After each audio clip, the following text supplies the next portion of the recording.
If Allah has written death for you, you're not afraid to die. This brings us now to the next subject, and that is, how do we respond to the virus? Excuse me.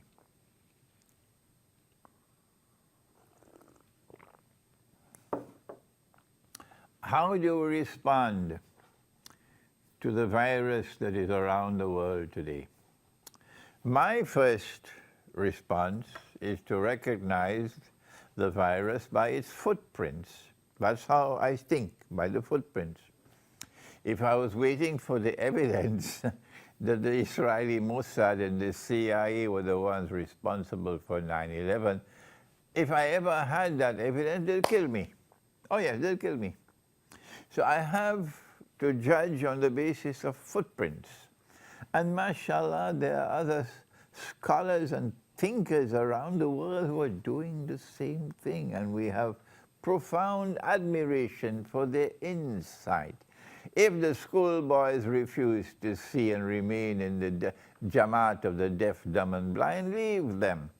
But those of us who can study the footprints, like the وَلَا أُقْسِمُ بِمَوَاقِعِ النُّجُومِ, and I take an oath by the positions in which the stars are located.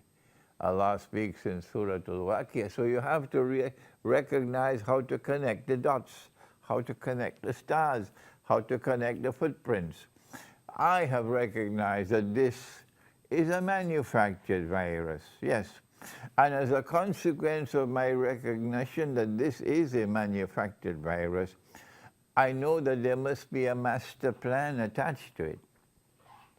And I see that that master plan is still unfolding. I can recognize certain things about the master plan already, but there's more that I don't know about.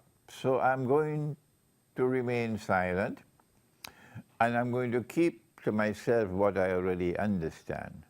And those who control the masajid and who close the doors of the masjid on me, you can go and ask them what do they think.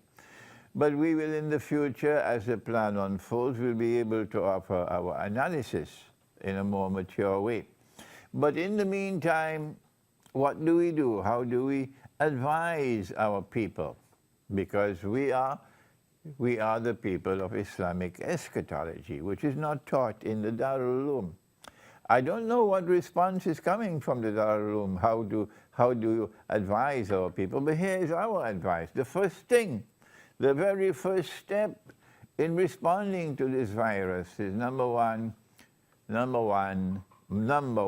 listen, to banish the fear of death from your heart. Did you hear that? Banish the fear of death from your heart.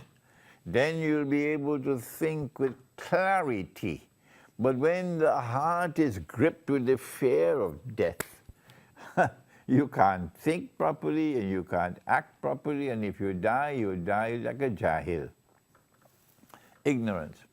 The second thing, number two, the second thing in responding to the virus is to not only say it with your lips, but you must have faith in the heart, unshakable faith in the heart. Nothing can shake it.